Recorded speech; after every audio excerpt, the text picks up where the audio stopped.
Danny was having a rough couple of days. After the whole rainstorm that took place previously, he'd found something that honestly, he would have preferred not to know. Though, what that was, he hadn't told anyone, not even Sam. Though his friends and family had tried, he just didn't know how to deal with things, sadly. And what's worse, his powers were acting out even worse than usual. If anything good had come from it, it's that his parents now know, and he doesn't have to hide that anymore. At home. He told them about how he got his powers and everything. Ironically, it was through the same method that Vlad did, though they didn't know about the Vlad part. Why he didn't tell them about Vlad, no one knew for sure. He'd chosen to stay home and try to find a way to focus his powers, telling his school that it was official business. He'd even gone into the ghost zone. Other ghosts, both friends and foe alike, were confused as to what was going on with Danny since most of them had never been through that. He'd even gone so far as to ask Walker if he knew anything, but didn't get an answer from them either. Just almost thrown in prison again. Yeah, Ghostly Will took care of that. Sighing, the only ghosts left to try were Clockwork and Skulker. Clockwork's answers were weird and sort of hard to understand, so he decided to try Skulker, see if he could get an answer from them maybe. Skulker was at least a bit more informative, well, informative-ish. He told Danny that it seems he's out of balance. Remembering that his future self said something about that, he asked what exactly that meant. The ghost hunter went on to explain what that meant, telling our half-ghost that his powers are fluctuating, out of control. Sometimes they're super strong, sometimes they're super weak. If he doesn't get them back into balance, it will cause him to become very ill and unable to fight properly anymore, which means he won't be much worth hunting. Sighing, Danny asked how exactly he was supposed to regain his balance, and Skulker tells him that there's only one person who could help him regain his balance and regain control of his powers.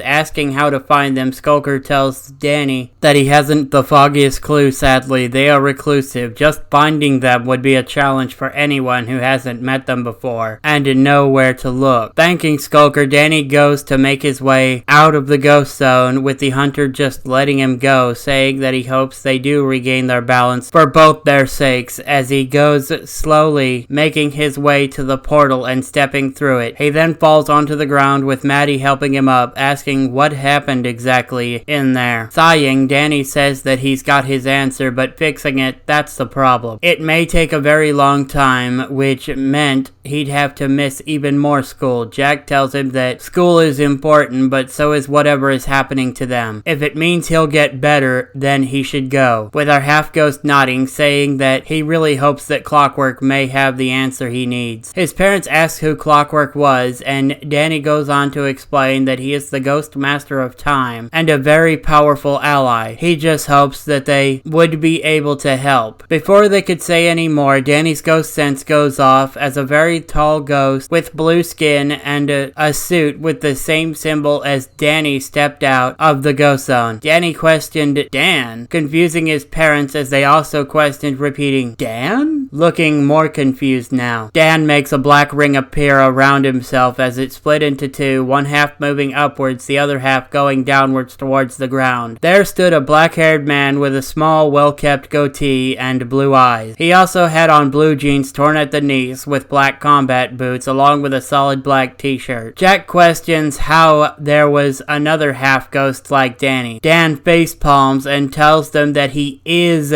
Danny, or rather was a Danny. He came from an alternate future. Danny questions what exactly happened and where did they go after the battle. So he explained how he threw him through the portal and left to go get a new suit tailored since his old one was damaged by his fight with his brother. Danny looked even more confused now, saying that they don't have a brother, to which Dan tells him that he doesn't have a brother. Danny asked him to explain it, please. So Dan explains that he was referring to the Fright Night, as they were brothers in arms. The two share the same teacher who took on a father role for both of them. Ergo, brother. Jack questioned why they needed to take on a fatherly role, to which Dan says that it's because where he came from, they were no longer alive. The two looked freaked out hearing that, but Dan goes on, hoping to help calm them down. He tells them that the accident was prevented in this timeline, so they don't have to worry, as the day that they died had already passed and both of them were still alive. This did help them calm down as they let out a sigh of relief as Danny's eyes flashed colors and blasted a ray from them completely by accident as the others ducked. Sighing, Dan says that Danny is still out of balance. He knew someone who could help with that, as his mentor would be able to help Danny become rebalanced. They helped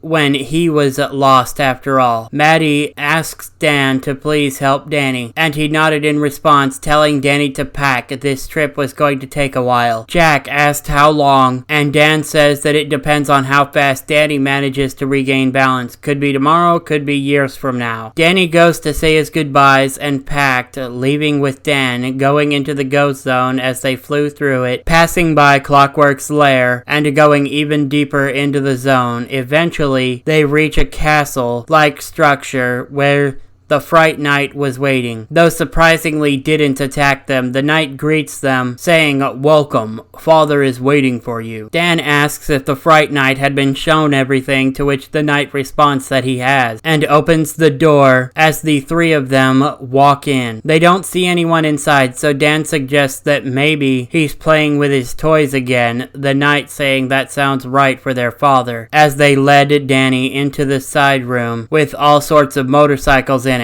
Danny questions why he has so many bikes, as a voice says from behind them that they are hell cycles, making Danny jump and turn around, seeing the same cloaked figure that we saw speaking to Clockwork. He says that it's nice to see his boys again, confusing Danny further, though Dan explains that the figure, like Clockwork, could see and share through all of time, but could not travel and manipulate it as Clockwork does. The figure introduces himself as Soul, while removing their hood, as we see a man that appeared human, well, human-ish. His skin tone was similar to that of Danny, though he had hair aflame with green fire, and soft, icy blue eyes. He told Danny that it was nice to meet them, and asked if he was prepared to start his training, Danny saying that if it means he can regain control of his powers, then yes.